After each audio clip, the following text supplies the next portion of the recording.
ॐ अज्ञानतिमिरन्धस्य ज्ञानाञ्जनशलाखया चक्षुरुन्मीलितं येन तस्मै श्रीगुरुवे नमः। नमो ॐ विष्णुपदाय कृष्णप्रेष्ठाय भूतले श्रीमते भक्तिवेदान्तस्वामिन् इति नामिने।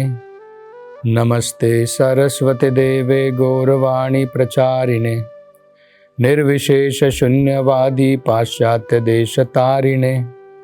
जय श्री कृष्ण चैतन्य प्रभु नित्यानंद श्री अद्वैत गदाधर श्रीवासदि गौर भक्तवृंद।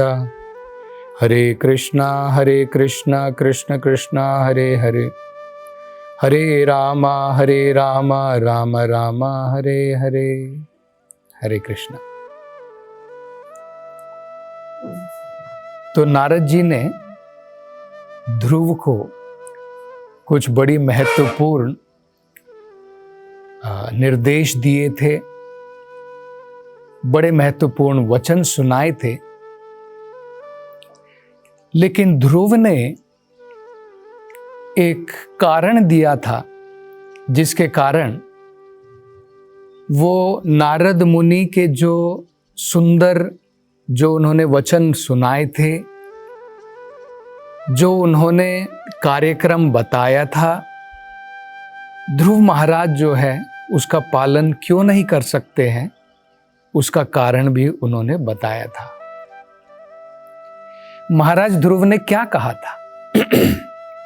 उन्होंने कहा था, नारद जी आपने जो वचन कहे हैं वो सत्य है, और इस भौतिक संसार में जो व्यक्ति सुख दुखों को भोग रहा है उसके लिए बड़े महत्वपूर्ण है। अगर वो व्यक्ति चाहता है कि उसे मन की शांति प्राप्त हो, इन भौतिक सुख दुखों से उसे छुटकारा प्राप्त हो, तो आपके आदेश का उसे पालन करना चाहिए। लेकिन मुझे क्षमा कीजिए, मैं आपके इन वचनों का पालन नहीं कर पाऊंगा। उसका कारण क्या है? वो कहते हैं, मेरे हृदय के अंदर में अनेकों प्रकार की भौतिक इच्छाएं हैं। मेरा हृदय जो है वो कवर हो गया है। मान लीजिए अगर आप किसी बर्तन के अंदर में, मटके के अंदर में पानी डालना चाहते हैं और वो मटका पहले ही भरा हुआ है, तो पानी तो अंदर जाएगा नहीं, बाहर ही गिरेगा, क्योंकि मटका पहले से भरा हुआ है। तो महाराज ध्रुव देखिए उदाहरण दे रहे हैं, मेरा हृदय तो भौतिक इच्छाओं से भरा हुआ है, इसलिए आपके जो महत्वपूर्ण वचन हैं वो अंदर नहीं जा रहे। या फिर कई बार अगर आप देखेंगे, अगर आप मटके के ऊपर कुछ परत लगा देते हैं, उसे कवर कर देते हैं, तब भी आप उसके अंदर में पानी डालेंगे तो नहीं अंदर जाएगा, क्योंकि वो एक परत से जो है ढका हुआ है। जब तक आप वो परत नहीं निकालेंगे उसके अंदर में कुछ भी सामान नहीं जाएगा। हमारे हृदय के ऊपर में अगर हम लोग ये अज्ञानता की परत लगा के रखेंगे, तो जब तक वो परत रहेगी तब तक अंदर कुछ भी जाने वाला नहीं। तो ये उदाहरण जो है ध्रुव महाराज ने दिया था कि आपके जो निर्देश हैं, आपने जो बड़े सुंदर संदेश सुनाए हैं, जो महत्वपूर्ण वचन कहे हैं, ये तो बहुत बहुमूल्य हैं, उसका कोई संदेह नहीं है, लेकिन मैं इसे ग्रहण नहीं कर पा रहा हूँ, क्योंकि मेरा हृदय जो है काम वासनाओं से, अनेकों प्रकार की इच्छाओं से लिप्त है, भरा हुआ है, और अज्ञानता की परत लगी हुई है। इसलिए आपके ये महत्वपूर्ण संदेश जो है मैं ग्रहण नहीं कर पा रहा हूँ। तो क्या ये सही उदाहरण जो है दिया था, क्या ये सही है जो ध्रुव महाराज कह रहे हैं? ये सही नहीं है। क्योंकि कोई भी व्यक्ति, चाहे वो उसका मन काम वासनाओं से भरा हो या फिर वो आध्यात्मिकता की तरफ, इस संसार से मुक्ति की प्राप्ति चाहता हो, कोई भी भगवान की भक्ति कर सकता है, कोई भी भगवान की भक्ति में भाग ले सकता है। ये तो वेदों में कहा है, अकामो सर्व कामो वा मोक्ष काम उदार दी। चाहे आपके अंदर में कोई इच्छा नहीं है या आपके मन के अंदर में सभी प्रकार की इच्छाएं हैं, अकामो सर्व कामो वा मोक्ष काम उदार दी, या फिर आप इस भौतिक संसार से मुक्ति की प्राप्ति चाहते हैं, मोक्ष काम। यजेत पुरुषम परम, फिर भी हमें भगवान कृष्ण की, परम पुरुष की भक्ति में हमें जो है अपना मन लगाना चाहिए। तो ये तो जो है, जो ध्रुव महाराज कह रहे हैं वो सही नहीं है। अब वो आगे एक और उदाहरण देते हैं जिसके कारण वो नारद जी की ये सुंदर बहुमूल्य वचनों को ग्रहण नहीं कर पा रहे। वो कहते हैं, नारद जी इसमें मेरी कोई गलती नहीं है, आपकी जो ये वचन आपने कहे हैं, बहुमूल्य उपदेश कहे हैं, वो उस व्यक्ति के लिए उपयुक्त हैं जो ब्राह्मण स्वभाव का है, जो आध्यात्मिक स्वभाव का है। मैं ठहरा क्षत्रिय स्वभाव वाला व्यक्ति, तो आपकी ये जो आदेश है, आपने जो वचन सुनाए हैं, जिस व्यक्ति की भावना ब्राह्मण की तरह है, जिसका नेचर, जिसकी प्रकृति एक ब्राह्मण के स्वभाव की है, उसके लिए आपके वचन उपयुक्त हैं। मैं ठहरा एक क्षत्रिय, मेरे लिए ये इतने उपयुक्त नहीं हैं। और वो उदाहरण देकर के बताते हैं, देखिए क्षत्रिय होने के कारण क्या हुआ है, ब्राह्मण तो क्या करेगा, कोई उसका अपमान करेगा तो वो तो सहन कर लेता है लेकिन क्षत्रिय जो है उसके लिए मान बड़ा महत्वपूर्ण होता है। जैसे हमने पिछली कथा में उसके बारे में चर्चा की थी। क्षत्रिय क्या कहता है, वो कहता है प्राण जाए पर वचन ना जाए। वो अपने प्राण त्यागने के लिए तत्पर है, रेडी है, लेकिन अपने मान के ऊपर वो आंच भी नहीं आने देना चाहता है। अपने मान को रखने के लिए, प्राण त्यागने के लिए भी तत्पर है, रेडी है। तो कहते हैं क्या हुआ है, जब मेरी सौतेली माँ ने मेरा इस प्रकार से अपशब्द कह करके अपमान किया है, उनके शब्द जो हैं तीर की भांति मेरे हृदय के अंदर में घुस गए हैं और मेरे हृदय को घायल कर दिया है। इसके कारण क्या है, आप जो वचन कह रहे हैं मेरे हृदय के अंदर में छेद हो गया है, घायल हो गया है। जैसे मटका होता है ना, आपने देखा होगा, अगर मटके के अंदर में छेद हो जाए तो क्या उसमें पानी ठहरेगा? पानी नहीं ठहरेगा, थोड़ी देर तक ठहरेगा, बाद में निकल करके बाहर चला जाएगा। तो कहते हैं इसी प्रकार से मेरे हृदय के अंदर में इस अपमान के कारण घायल हो गया है, जैसे मानो मटके के अंदर में छेद हो जाता है।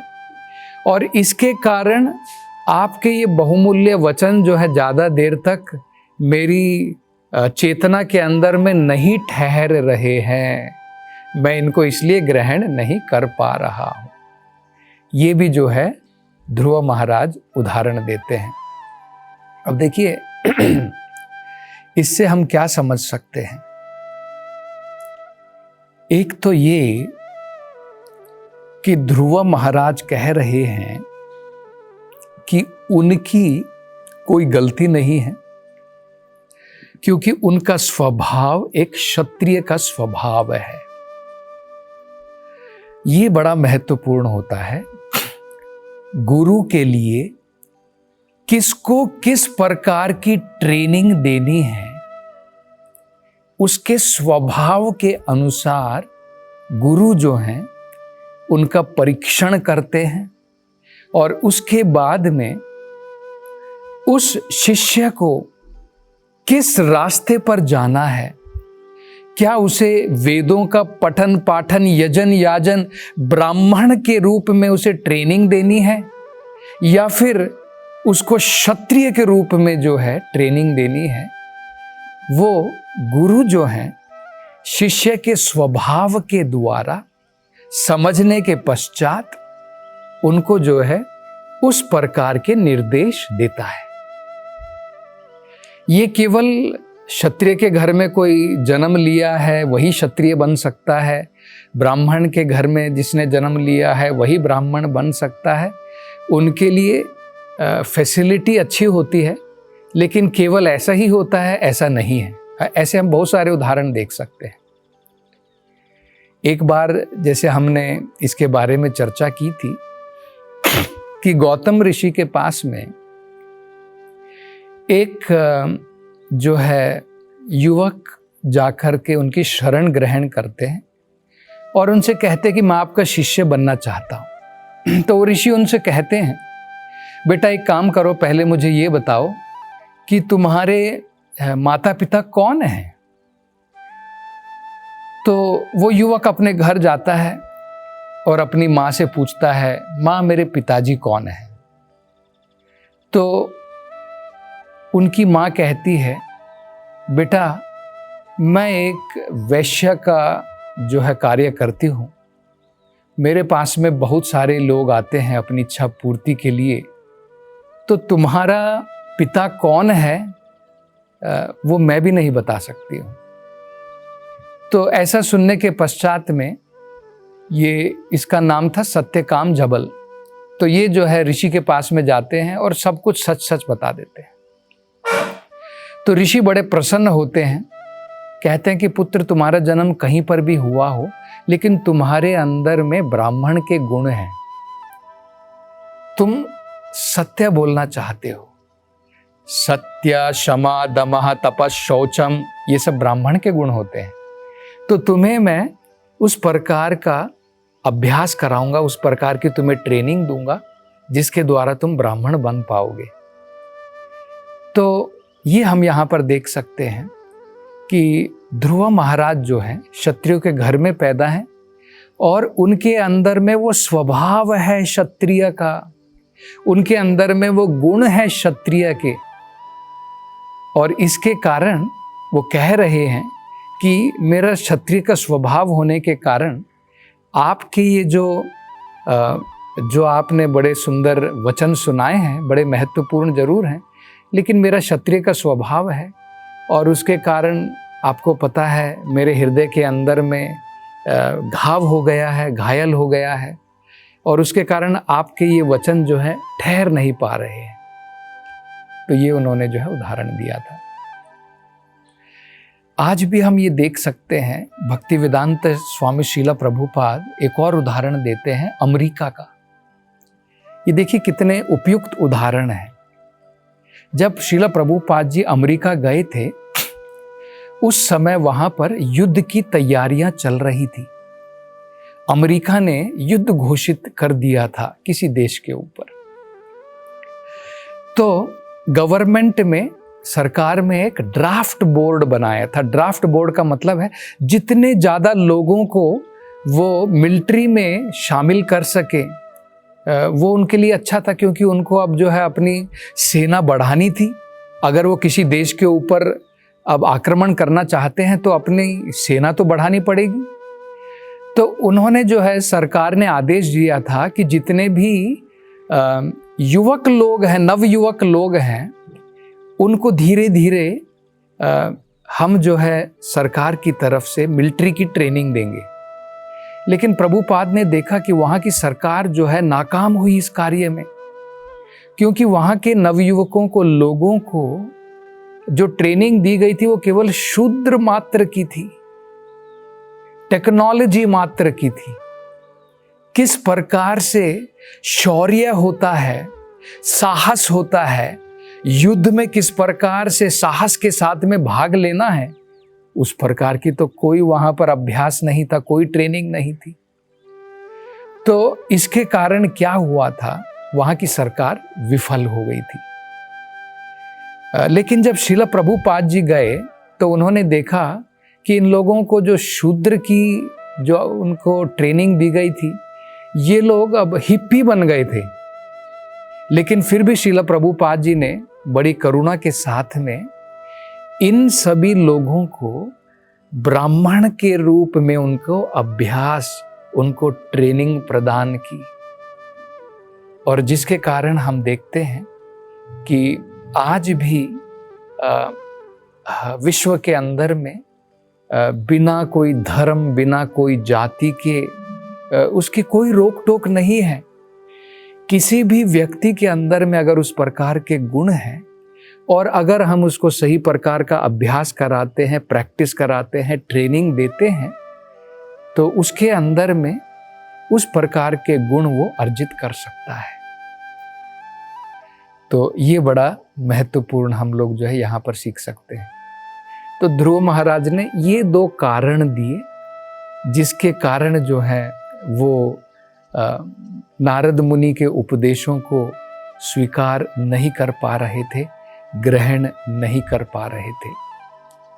तो अब नारद मुनि जो हैं उनकी बातों को सुनने के पश्चात में अब उनकी क्या प्रतिक्रिया होगी, अब वो किस प्रकार के निर्देश जो हैं, सलाह अब ध्रुव को प्रदान करेंगे, इसकी चर्चा हम अगली कथा में करेंगे। हरे कृष्ण।